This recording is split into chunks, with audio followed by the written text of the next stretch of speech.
Hello my lovely audience, I hope আশা করি ভালো আছেন। দেশের বাইরে থেকে যে যেখান থেকে ভিডিওটি দেখছেন সবাইকে ওয়েলকাম করছি। দেখতে পাচ্ছেন নওগাঁ ছোট যমুনা নদী পেরিয়ে আমি এখন নওগাঁ বাইপাসে অবস্থান করছি।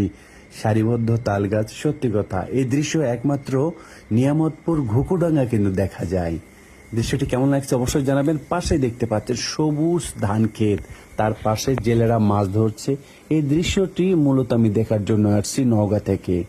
এই দৃশ্য আমার কাছে সত্যি কথা এত ভালো লেগেছে যেটা বলার বাইরে। বলতে বলতে এক ভাই দেখতে পাচ্ছে একটি মাছ তুললো। এই মাছ তোলার দৃশ্যটি এত যে ভালো লাগে যেটা বলার বাইরে। কার কার এই দৃশ্যটি ভালো লাগে, আপনাদের যদি কোনো স্মৃতিচারণ থাকে অবশ্যই সুন্দর করে কমেন্টে জানিয়ে যাবেন। আমার তো ভীষণ ভীষণ ভালো লেগেছে।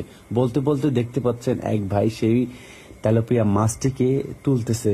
এই যে দেখেন। তো ভিডিওটি কে কোথা থেকে দেখছেন, কেমন লাগলো সবকিছু মিলে জানাবেন। ধন্যবাদ, ভালো থাকবেন।